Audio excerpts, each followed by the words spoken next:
Hello नमस्कार दोस्तों, welcome to my YouTube channel exam अध्ययन। हम दैनिक भास्कर का ये संपादकीय पढ़ रहे हैं। इसमें शीर्षक है देश के मजदूर दूसरे राज्यों में जाने को मजबूर क्यों। ILO यानी इंटरनेशनल लेबर ऑर्गेनाइजेशन की रिपोर्ट बताती है कि बिहार और असम में एक कामगार की दिहाड़ी महाराष्ट्र के मुकाबले लगभग आधी होती है। यानी बिहार और असम में 50 रुपये मिले हैं तो महाराष्ट्र में उसको 100 रुपये मिलते हैं, जबकि चीन में 4 गुना, और चीन में वहीं पे कितना होती है, 4 गुना होती है, और बांग्लादेश में 1.5 गुना। तो 2023 में देश में औसत पगार 190 रुपये थी, जबकि महाराष्ट्र, कर्नाटका, आंध्र प्रदेश, केरल और गुजरात में इससे ज़्यादा थी। वहीं हरियाणा, MP, उत्तराखंड, UP, बिहार, पंजाब और असम में मजदूरी इसी क्रम में राष्ट्रीय औसत से कम मिलती है। यानी जो राज्य औद्योगिक रूप से बेहतर हैं वहाँ दिहाड़ी ज़्यादा है, जबकि कम औद्योगिक या कृषि आधारित राज्य हैं वहाँ पे मजदूरी कम है। तो इन तथ्यों से एक और बात स्पष्ट होती है कि आबादी घनत्व इसका प्रमुख कारण नहीं है। उत्तर भारत के राज्यों में ज़्यादा आबादी और कम मैन्युफैक्चरिंग होने के कारण श्रम की कीमत कम है, जिससे मजदूर बेहतर कमाई के लिए उन राज्यों का रुख करते हैं जहां औद्योगिक या सेवा के क्षेत्रों जैसे होटल, टूरिज्म, गिग वर्क के में काम के अच्छे पैसे मिलते हैं। गिग वर्कर्स मतलब रहता है जो आज के टाइम पर ओला, उबर वगैरह चलाते हैं, जोमेटो वगैरह, मतलब पार्ट टाइम का, जब चाहे जब काम करके आ जाओ, है ना, एक इंडिपेंडेंट आज़ादी टाइप का काम चाहते हैं, वो गिग वर्कर्स रहते हैं। तो कृषि कार्य सीजनल होने से साल के 40% दिन काम की कमी रहती है। पंजाब और हरियाणा में भी बिहार के श्रमिकों के जाने के पीछे वहाँ का बेहतर कृषि उत्पादन, यानी अपन को पता है कि जो हरियाणा और पंजाब का जो क्षेत्र होता है, मुख्यतः बात करता हूँ तो मैं उत्तरी हरियाणा और जो पंजाब से सटा हुआ क्षेत्र है, तो गेहूं चावल प्रति हेक्टेयर उत्पादन 70% ज़्यादा होता है। तो इसके कारण खेती में भी मजदूर अपेक्षाकृत ज़्यादा लगते हैं। इन कारणों से तो यह स्पष्ट होता है कि उत्तर भारत के गरीब राज्यों में या तो अधिक मैन्युफैक्चरिंग इकाइयाँ लाई जानी चाहिए की जरूरत है, या फिर कृषि का ही वाणिज्यीकरण हो, यानी उत्पादों की प्रोसेसिंग भी किसान उद्यमी ही करें। अगला बात करते हैं, ये बहुत ही इसमें शानदार बात है, कहीं थी इस एडिटोरियल में अपने देखा था कि देश के मजदूर जाने में क्यों, कि भाई जिस जगह पर अपन को पगार प्रॉपर नहीं मिलेगी तो संभावित है दूसरे राज्यों की तरफ रुख करता ही है मजदूर, और उसका पीछे का कारण ये रहता है कि कृषि प्रधान होता है, वहाँ पे जो आय रहती है कम रहती है। लेकिन यदि वहीं पे औद्योगिक क्षेत्र है, वहाँ पे गिग वर्कर्स वगैरह का काम चलता है, होटल टूरिज्म वगैरह का काम चलता है, तो वहाँ पे सैलरी ज़्यादा रहती है, इसलिए लोग वहाँ पे रुक करते हैं। अगला है ईरान की इस्लामिक हुकूमत पर क्या खतरे के बादल हैं। लेफ्टिनेंट जनरल सैयद अता हसनैन कश्मीर कोर के पूर्व कमांडर हैं। तो ईरान में हो रही उथल पुथल ने फिर से इस्लामिक रिपब्लिक के वजूद पर सवाल खड़े कर दिए हैं। पिछली घटनाक्रम की तरह विरोध प्रदर्शनों की तस्वीर सामने आ रही है। सोशल मीडिया से माहौल गर्मा रहा है। ईरान के बाहर अटकलें लगाई जा रही हैं कि वहाँ सत्ता बदलेगी। 1979 की इस्लामिक क्रांति के बाद से ही ईरान ने आंतरिक अशांति के कई दौर देखे हैं, और जो राजनीतिक सुधार आंदोलनों, आर्थिक चिंताओं, सामाजिक पाबंदियों या किसी तात्कालिक ट्रिगर से शुरू हुए हैं, लेकिन हर आंदोलन के बावजूद यही व्यवस्था कायम रही है। इसका कारण यह है कि इस्लामिक क्रांति ने सिर्फ शाह को हटाकर नई सरकार नहीं बनाई है, बल्कि एक ऐसी व्यवस्था खड़ी की है जिसमें विचारधारा, धर्मगुरु की सत्ता और सुरक्षा तंत्र एक दूसरे से जुड़े हुए हैं। इस व्यवस्था के केंद्र में इस्लामिक रिवॉल्यूशनरी गार्ड कोर यानी IRGC, Islamic revolutionary guard core यह महज सीमाओं की रक्षा करने वाली परंपरागत सेना मात्र नहीं है, बल्कि स्वयं क्रांति की संरक्षक है। संस्था के तौर पर इसके अस्तित्व को इस्लामिक रिपब्लिक से अलग नहीं किया जा सकता। अब अरब स्प्रिंग के दौरान मिस्र और तुर्की में सेनाओं ने राज्य की रक्षा की थी, और सत्ता कुलीनों की नहीं। लेकिन जो ईरान में सुरक्षा तंत्र खुद राजनीतिक व्यवस्था का हिस्सा है, इसलिए अशांति के हालात के समय इसके तटस्थ और अलग थलग रहने की गुंजाइश नहीं रहती है। लेकिन इसका मतलब यह नहीं कि ईरान की हुकूमत के सामने कोई दबाव नहीं है। वहाँ पीढ़ीगत बदलावों ने गहरी चुनौतियां रची हैं। आज वहाँ विरोधी प्रदर्शनों की अगुवाई कर रही युवा और शहरी मध्यम वर्ग का 1979 की क्रांति से भावनात्मक लगाव नहीं है। क्रांति की यादों से ज़्यादा उनकी सोच डिजिटल संपर्क, वैश्विक अनुभवों और बढ़ती अपेक्षाओं से प्रेरित है। ईरान को खासकर लंबे समय से चले आ रहे प्रतिबंधों का नुकसान हुआ है। आर्थिक अलगाव ने विकास रोका है, आधुनिकीकरण को सीमित किया है और अवसरों को घटाया है। इसका खामियाजा आमजन को उठाना पड़ा। इसी से विरोध पनपा है, खासकर उन युवाओं को जो मुल्क में उजला भविष्य नहीं देखते। अमेरिका और इजराइल के साथ दुश्मनी को भी वहाँ पर आज सामाजिक बोझ की तरह देखा जाने लगा है। ईरान पहले भी कई बड़े विरोध दे चुका है। इनमें 2009, 2017 से 18, 19, 2022 में फैली अशांतियाँ प्रमुख हैं। हर बार बाहरी लोगों ने शासन के पतन की अटकलें लगाई हैं। हर बार वही व्यवस्था कायम रही है। इसकी वजह उन फैक्टर्स की गैर मौजूदगी है जो सत्ता में बदलाव का दम रखते हैं। वहाँ ऐसा कोई एकीकृत राष्ट्रीय नेतृत्व नहीं है जो विरोधों को दिशा दे सके। विपक्ष के नेता अक्सर बाहर ही रहे हैं। ईरानी समाज में उनकी विश्वसनीयता नहीं है। ऐसे में विरोध प्रदर्शन अचानक भड़कते हैं लेकिन मजबूत नहीं हो पाते हैं। तो ईरान की सुरक्षा में कोई दरार भी नहीं है। IRGC, पुलिस और खुफिया एजेंसियां एकजुट, वफादार और प्रभावी बनी रहती हैं। पिछले हफ्तों पश्चिम की आवाज़ें तेज हुई। उन्हें अमेरिका की वेनेजुएला जैसी कार्रवाई से ताकत मिली, लेकिन ईरान वेनेजुएला नहीं है। यह अधिक बड़ा, सुरक्षित और बेहद जटिल क्षेत्रीय संतुलनों से जुड़ा हुआ मुल्क है। वहाँ पर कोई भी भारी सैन्य कार्रवाई समूचे पश्चिम एशिया में तनाव बढ़ा सकती है। अक्सर माना जाता है कि भारी ताकतें सत्ता में बदलाव करा सकती हैं, लेकिन इरादों और क्षमताओं के बीच बड़ा फर्क होता है। दूसरे देशों में प्रायोजित अशांतियों ने अतीत में ईरान में विदेशी साजिश के कथानक को ही मजबूत किया है और राष्ट्रवाद को और बढ़ाया है। फिर चीन और रूस भी एक अस्थिर ईरान नहीं चाहते हैं, यह मायने रखता है। ईरान में विरोध प्रदर्शनों की अगुवाई कर रहे युवाओं का 1979 की क्रांति से भावनात्मक लगाव नहीं है। इसके बावजूद यह एक व्यवस्था है जिसमें विचारधारा, धर्मगुरु की सत्ता और सुरक्षा तंत्र एक दूसरे से जुड़े हुए हैं। अगला जनसत्ता का ये संपादकीय है, इसको और देखते हैं। सुरक्षा की फिक्र। आज की भाग दौड़ भरी जिंदगी और अत्यधिक व्यस्तता के बीच ऑनलाइन सामान पहुंचाने का कारोबार न केवल रोजगार का एक महत्वपूर्ण स्रोत बन गया है, बल्कि यह एक उपभोक्ताओं के लिए बड़े बाजार की शक्ल ले चुका है। खासकर कोविड महामारी के बाद इसमें जबरदस्त उछाल आया है और अब मांग पर हर तरह के उत्पाद मिनटों में घर पर पहुंच जाते हैं। मगर तत्काल सामान पहुंचाने की होड़ में इस कार्य से जुड़े कर्मियों पर ऑनलाइन कंपनियों के दबाव और उनकी सुरक्षा को लेकर चिंताएं बढ़ी हैं। सामान पहुंचाने के दौरान सड़क हादसे में मौत हो जाने की देश में कई सामने घटनाएं आ चुकी हैं। यही वजह है कि केंद्र सरकार ने अब 10 मिनट में सामान पहुंचाने से संबंधित कंपनियों के दावों पर रोक लगाने का आदेश दिया है। सवाल है कि आखिर सरकार को इस मामले में हस्तक्षेप क्यों करना पड़ा।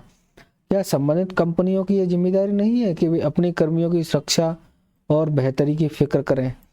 बीते वर्षों के आखिरी दिन यानी 31 दिसंबर 25 को घर पर सामान पहुंचाने वाले कर्मियों ने हड़ताल का आह्वान कर अपनी दिक्कतों की तरफ देश, समाज और सरकार का ध्यान आकर्षित करने की कोशिश की थी। कुछ अरसे से ऑनलाइन बाजार की यह कहकर हिमायत की जा रही है कि इससे रोजगार के नए अवसर सृजित हुए हैं और उपभोक्ताओं को भी अपनी पसंद के सामान की खरीदारी का भी आसान विकल्प मिल गया है। साथ ही यह भी कहा जाता है कि इस क्षेत्र में काम करने वाले कर्मियों को अपने कार्य की अवधि भी खुद तय करने की आज़ादी है, मगर क्या वास्तव में उन्हें काम करने की आज़ादी है?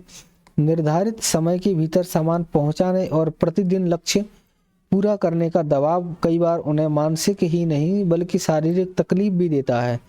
इस दबाव में सड़क पर तेज रफ्तार में दोपहिया वाहन चलाने से हर समय जान का जोखिम बना रहता है। ऐसे में 10 मिनट में सामान पहुंचाने के वादों पर रोक लगाना निहायत जरूरी हो गया है। नीति आयोग की वर्ष 2022 की एक रिपोर्ट के अकॉर्डिंग 2020 में देश भर में ऑनलाइन मांग पर सामान पहुंचाने वाले कर्मियों की संख्या 77 लाख थी। अब यह आंकड़ा 2030 तक 2.35 करोड़ तक पहुंचने का अनुमान है। इससे बात तो यह स्पष्ट है कि ऑनलाइन बाजार के कारोबार से रोजगार के नए अवसर पैदा हुए हैं, लेकिन साथ ही संबंधित कंपनियों की प्रतिस्पर्धा में कर्मियों की सुरक्षा और काम के दबाव के संकट भी पैदा हुए हैं। कहा जा रहा है कि सरकार के आदेश के बाद ऑनलाइन कंपनियों ने अपने मंच से 10 मिनट के में सामान पहुंचाने का दावा हटा लिया है, मगर इस तरह की कोशिश फिर भी किसी न किसी दूसरे रूप में होगी। तो इसके लिए सरकार की ओर से एक निगरानी तंत्र बनाने की जरूरत है।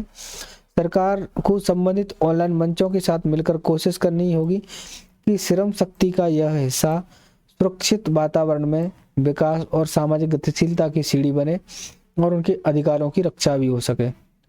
अगला हिंदुस्तान.com का एडिटोरियल है, चढ़ते चांदी सोना चांदी। स्वर्ण और चांदी की कीमतों में बढ़ोतरी थमने का नाम नहीं ले रही है।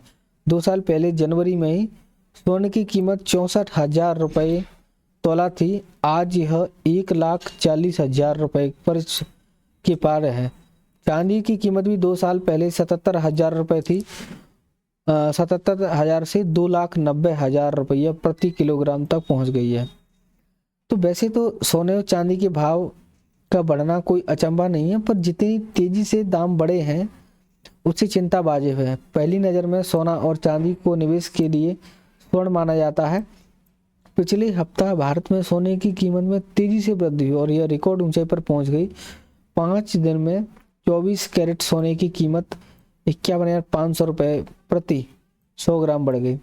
मकर संक्रांति के अवसर पर आभूषणों की मांग ने भारत में सोने की कीमतों में को सर्वकालिक उच्च स्तर पर पहुंचा दिया है। वैश्विक स्तर पर अगर देखें तो डॉलर की जो मजबूती है, जगह जगह युद्ध के हालात से भी सोने की मांग मजबूती मिल रही है। चांदी की कीमत बढ़ने के पीछे कारण कुछ अलग भी है। यह सर्वविदित है कि उसका औद्योगिक इस्तेमाल तेजी से बढ़ रहा है, उसकी मांग ज़्यादा है, आपूर्ति कम है। सबसे बड़ा रीजन यही होता है भाई, डिमांड एंड सप्लाई। डिमांड ज़्यादा है, सप्लाई कम है, तो वही कीमतें बढ़ती हैं। अतः उसकी कीमतें में इन दोनों हम ज़्यादा तेज़ी से बढ़ोतरी देख रहे हैं और चांदी की कीमत 3 लाख रुपया प्रति किलोग्राम के करीब पहुंच गई है। चांदी को पहले आम लोगों के लिए उपयोगी धातु के रूप में माना जाता था, लेकिन उसकी कीमतों का बढ़ना आज पूरे समाज के लिए चिंता की बात है। कोई संदेह नहीं है कि चांदी की कीमतों को महंगाई से जोड़कर देखा जाएगा। व्रतों, उत्सवों पर चांदी के जेवरों का आदान प्रदान सबसे सहज ढंग से होता है, लेकिन अगर चांदी की कीमतों में यह तेजी बनी रही तो इससे ज़्यादातर लोगों की सामाजिकता भी प्रभावित होगी। शादी व अन्य संस्कारों का खर्चा बहुत बढ़ गया है।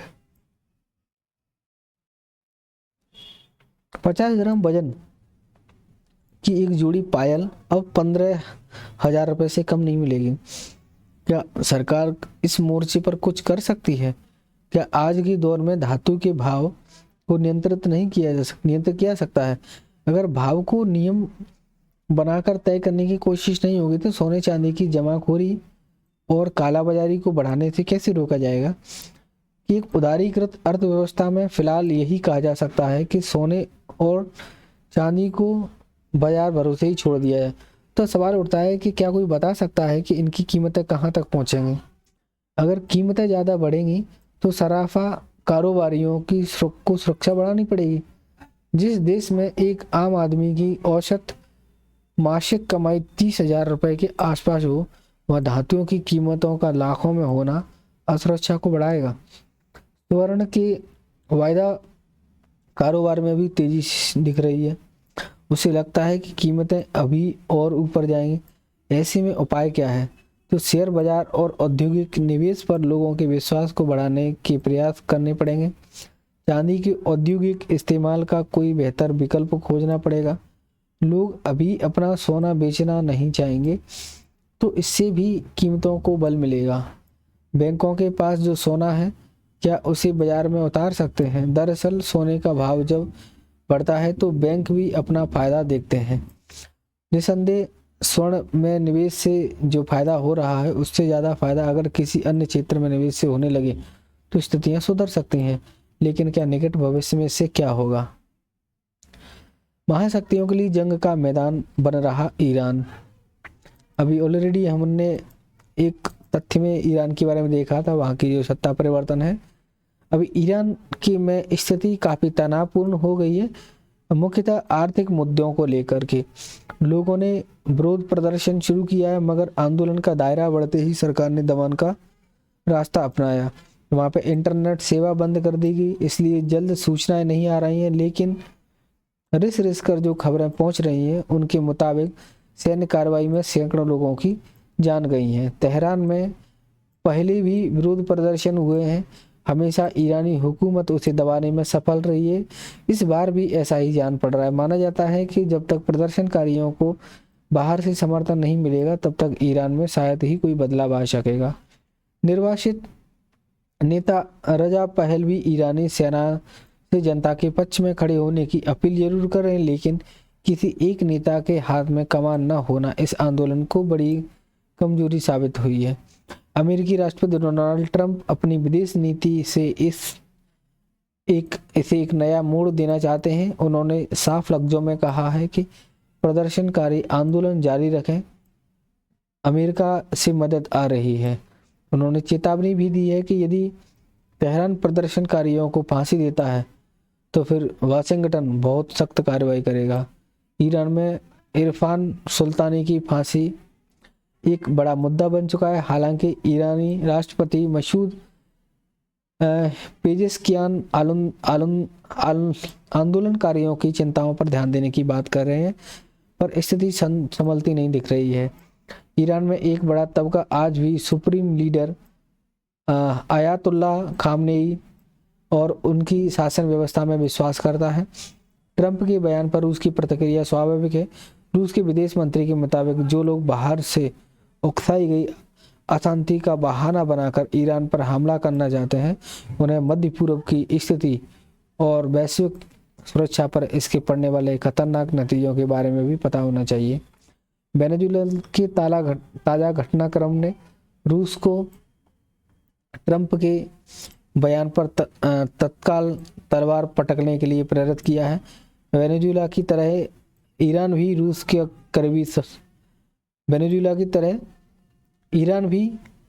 का करीबी सहयोगी देश है। वास्तव में मॉस्को और वाशिंगटन का यह टकराव मध्य पूर्व के शक्ति संतुलन से जुड़ा हुआ है। मध्य पूर्व के सुन्नी बहुल और शिया बहुतायत वाले देशों के बीच तनातनी पुरानी है। इजराइल और ईरान के बीच तनाव का भी यह मूल वजह है। इजरानी व सुन्नी बहुल अरब देश शिया बहुतायत वाले ईरान के सामने खड़े रहते हैं। अमेरिका इसमें सुन्नी बहुल देशों का साथ देता है। ऐसे में यदि वह तेहरान में सत्ता परिवर्तन करने में सफल रहा तो मध्य पूर्व में उसका दबदबा बढ़ जाएगा। इसे शक्ति संतुलन सुन्नियों के पक्ष में झुक सकता है। मॉस्को इसी बात से चिंतित है कि वास्तव में रूस, ईरान, चीन ऐसे देश हैं जो अमेरिका के साथ सीधा मुकाबला करते रहते हैं। अपनी हैसियत को मजबूत बनाए रखने के लिए मॉस्को के लिए ईरान को बचाना अनिवार्य हो जाएगा। इसका अर्थ ये है कि यदि ईरान में अमेरिकी कार्रवाई होती है तो अमेरिका और रूस भी आमने सामने आ सकते हैं। इससे विश्व व्यवस्था में और अव्यवस्था फैल सकती है।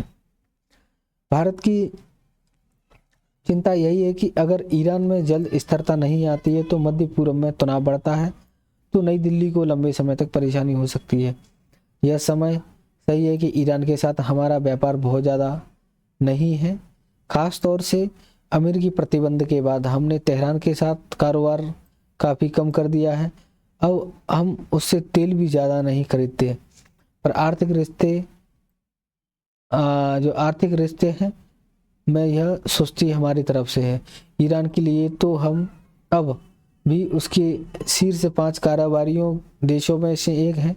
अमेरिकी राष्ट्रपति डोनाल्ड ट्रंप ने अब उन देशों पर भी अतिरिक्त 25% सीमा शुल्क लगाने की घोषणा की है जो ईरान के साथ व्यापार कर रहे हैं। मुमकिन है कि इसका नुकसान हमें भी है। जाहिर है कि यदि ईरान में हमारी बाहरी मदद से सत्ता बदलती है तो मध्य पूर्व में शक्ति संतुलन बिगड़ सकता है। इसका असर क्षेत्र पर ही नहीं, महाशक्तियों के समीकरणों पर भी पड़ेगा। लिहाजा ईरान में जल्द शांति अनिवार्य है। वहाँ की अस्थिरता किसी के लिए ठीक नहीं है। Thank you. जय हिंद, जय भारत।